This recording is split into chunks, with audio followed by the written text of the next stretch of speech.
Grapplers do not consider themselves to be athletes, and they suffer the consequences of that. If I was to put my finger on any single reason as to why grapplers, soon as they step off the mat, have such low physical standards, it would be covered in this video. I cannot wait to get into this one. This is absolute gold dust. Right, the consequences of thinking that I'm not an athlete, I'm a grappler. What this actually does is it means you get all of the negatives, all of the same negatives that somebody who doesn't even train gets, i.e.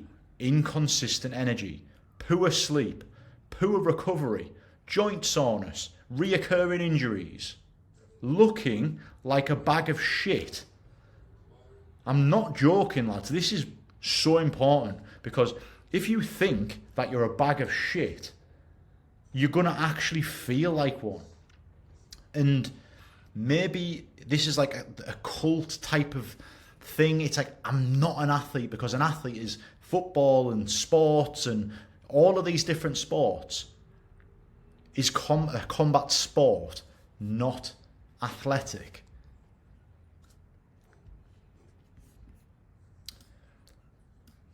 Lads, at the end of the day, whether you like it or not, you are 100% an athlete. You put your body in under, so much stress every time you step on the mat.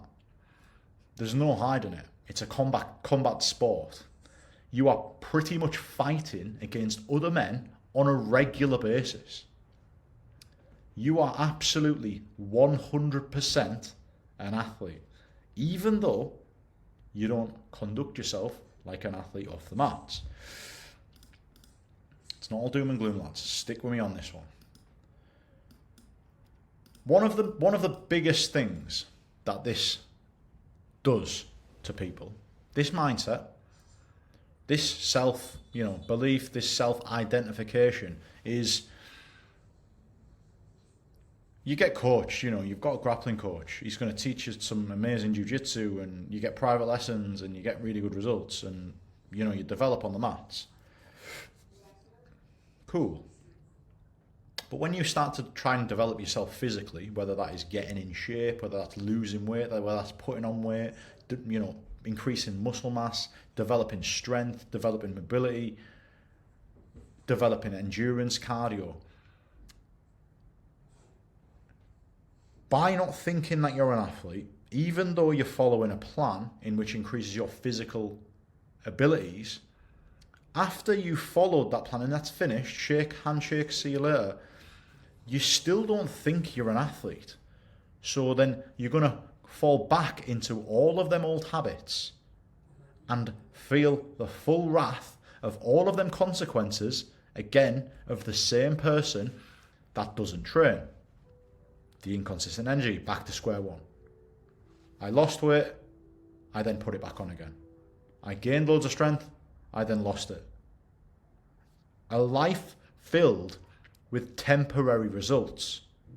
And the reason being is not because the meal plan didn't work, not because the training program didn't work. It's because you didn't prioritize character at the start of this journey. You didn't actually believe that you were an athlete. So then you received the rewards for that. For those that are new to the channel, welcome. My name is Paul Green. I am a former British paratrooper, physical training instructor. I've trained thousands of elite soldiers over the past 12 years. And now I train grapplers that want to strengthen their joints and improve their longevity within Brazilian Jiu-Jitsu. As you can see, I get results like this with loads of different injuries. And one thing we do on the program is we have a heavy focus on character at the start, because you can give people a plan, you can give people the best system. However, if they do not view themselves as an athlete, they will always have low physical standards. When they come up with adversity, they will always fall back on them old habits because they never viewed themselves like an athlete anyway. They viewed themselves like somebody that had lower physical standards. So they always fall into them consequences. Doesn't have to be like that. And one thing we're massive on is, injuries pop up, right? And the reason I bring up an injury slide is because we view injuries as not just a means to develop your physical capabilities within a certain joint. We view it as a way to develop your character. And I'm massive on character on my longevity program because I've learned the benefits in the British Army when you're working with paratroopers all the time, Royal Marines and the RAF. The one thing that separates the best operators in the world, the best professional grapplers in the world, and the worst in the world, it's not the ones that do a certain training program. It's not the ones that eat carnivore diets. It's none of this trivial surface level shit. It's the character that means that they're the best in the world. Like, I've been in Austin a couple of months ago and I was training at Kingsway. I was on the pro sessions and fucking unbelievable experience. But the thing is with these guys is it's their character. Their character is highly professional. And it's the same in the parachute regiment and it's the same on the longevity program. We view these things as opportunities for growth.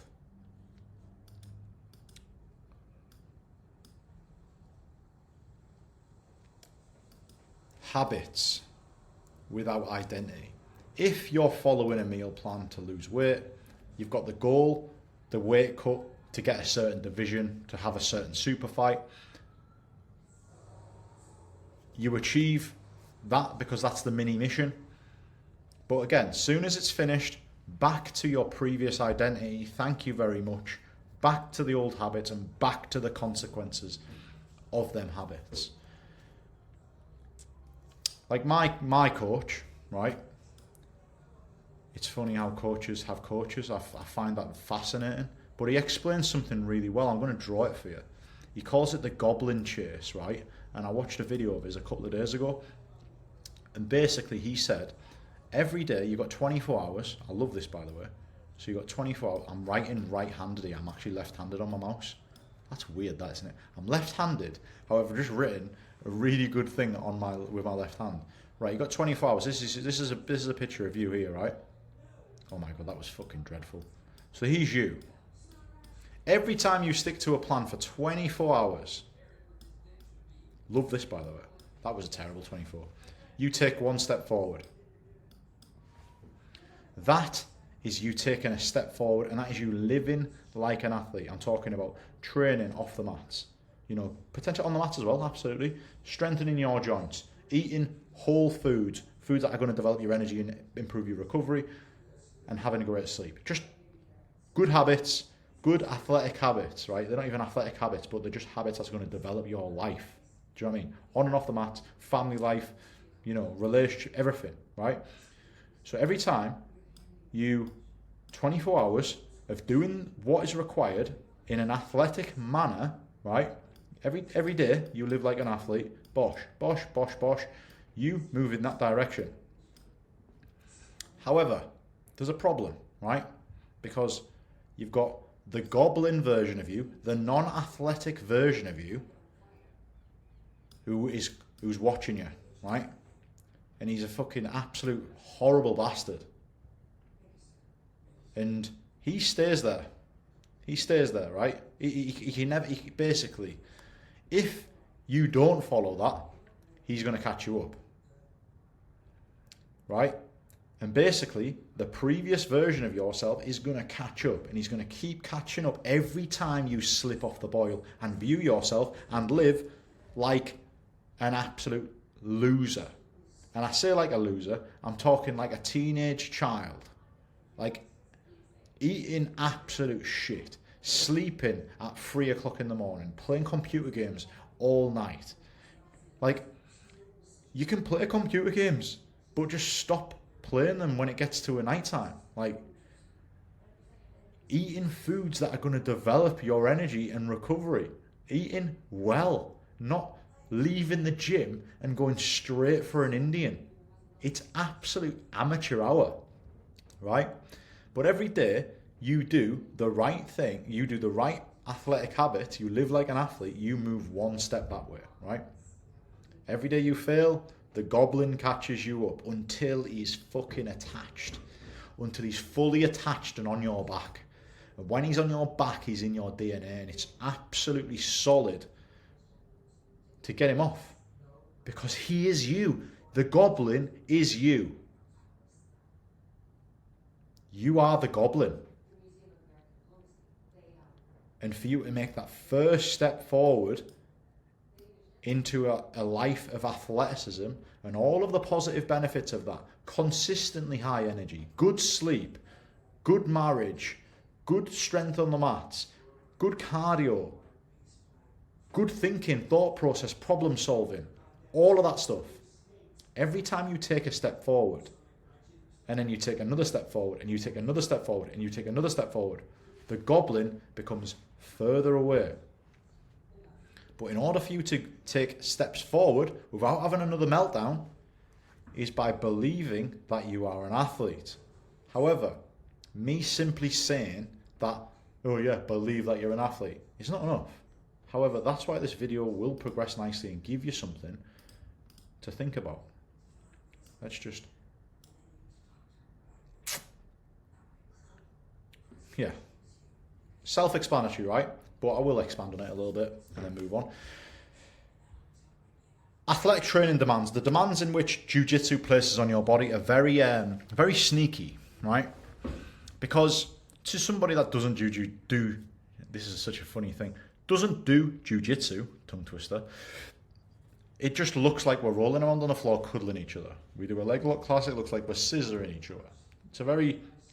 It looks like we're just fucking about play fighting, right? However, us as grapplers know that it's fucking rough, because your training partner is absolutely sound as fuck that he is. He is pulling our joints in all kinds of weird directions in which they're not meant to go, right? And I'm not talking about late escapes and stuff like that, and tapping late and tapping early. You know, I'm not talking about that. I'm talking about the first 80% of a jiu-jitsu match where you're not even nowhere near a submission yet. They pull your knees and pull your ankles in all sorts of weird directions to pass your guard. That's just the nature of the game. Every single thing that you do to your opponent is to manipulate your body into an advantageous position and his body into a disadvantageous position. We do that by attaching our very strong parts of our body, our hips and glutes, to the weakest part of their body.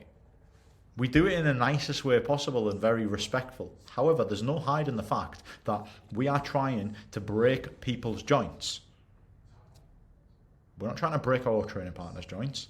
However, we're putting a lot of fucking weird forces through the body, right? They're doing it to us, we're doing it to them. It's all great. However, we step off the mat and we forget about being an athlete. A terrible thing to do, right? And what I want you to understand about this is thinking that you're an athlete and living like an athlete doesn't have to be insanely boring or stressful. It just means having a solid foundation. A lot of the time, it just means doing less, but better. I'll get there, boys. So once the character's sorted, the results become inevitable. And more on that in a sec, right? I'll mention this in a sec. So I've expanded on it. So specifically, lads, right, just take a moment, right? Just have a bit of a deep breath.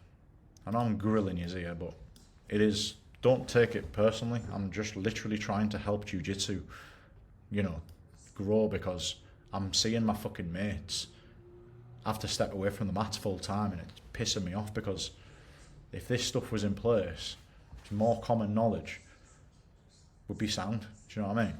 So, to view yourself like an athlete, there needs to be a few extra layers of substance to those words, right? There needs to be a bit of depth. So what do?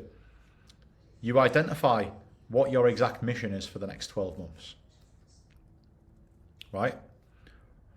And specifically, think deeply about the man you want to be in 12 months and be as specific as possible with that answer, right? And I'd love you to print screen this and just go on your notes page on your phone and just go, I'm going to actually go through this process, right? What do I want to achieve as a man in the next 12 months, right? And I want you to think about month number 12. And month number 12, you have achieved. So you're sat there and you are like, I have achieved this. I want to sit there with my family and be shredded. My joints want to feel amazing. And we're on holiday in Bali. Whatever it is, you've just competed at X, the Euros, ADCC, whatever. Obviously, it's not ADCC. It might be Worlds, actually. Do you understand? Exact mission for the next 12 months. What do you want to achieve in 12 months? Now you've written that, right? I want you to identify what character traits were required. I want you to now think. So for this one, let's get some colours out. For this one, and this one, I want you to think like you have already achieved it. So you've achieved this. You're now sat there, November 2026. You have achieved exactly what you set out to do. Now, ask yourself, what were the character traits in which you needed to display on a regular basis in order to achieve this? So now you're starting to write out character traits, discipline, confidence, optimism, whatever it is, right? And write a sentence on why that was required. Then, so you've got the character traits, so you see how this starts to create alignment. Because it's not about my mission, it's not about me preaching, athleticism. It's a way of thinking that is unbelievably effective. Your mission might be, honestly, this could go in so many different directions, but it's personal to you. You've written the character traits, so now you identify a path. You're starting to develop a path for yourself. You understand the character traits required to achieve this. The next thing I want you to do is, how did this man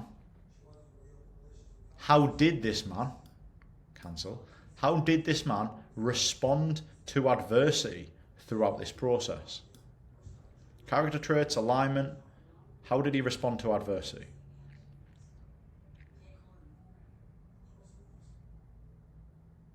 And then, how did this man, who achieved the exact mission that you want to achieve in 12 months, live his life? What time did he get up?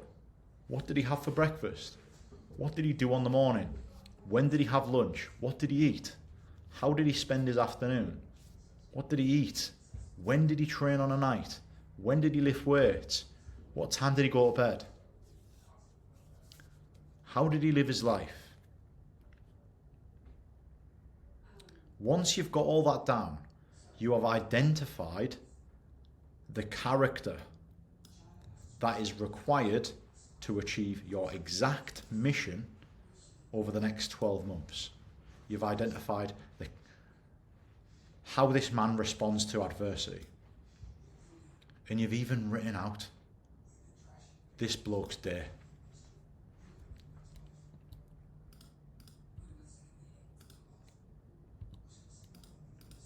Which brings me nicely to the conclusion. If you be that man today, the results become inevitable. And linking back to the goblin chase, every day that you stick to that Every day you stick to that, you take one step forward. You take another step forward for another day, another step forward. And the goblin version of you that is dying for you to not stick to it. He is praying. He wants to fucking attach himself to your body because the previous version of yourself was a goblin. The future version of yourself is an athlete. You be that man today, the results will become inevitable. And this is exactly what we do. The first thing we do on the longevity program, so that on day one on the program, you are already thinking like an athlete and you have full alignment. All of this stuff is integrated into your system. And that's why we get amazing results with blokes that have some really fucking fucked up injuries. If you want any information on the program, then the link's in the description. Hopefully you appreciate the video. Different flavour today, but I genuinely believe this to be the reason why men are in such a bad way physically. And the reason I'm so passionate about this is because if we're in such a bad way physically and we have to leave them at full time because of a really bad injury, then we start getting massively affected mentally. And everything that I do on this channel, everything I do on my program, it's a mental health mission. Physical solution to prevent a mental health problem. However, today I was talking about psychology, character, how you view yourself. See you tomorrow.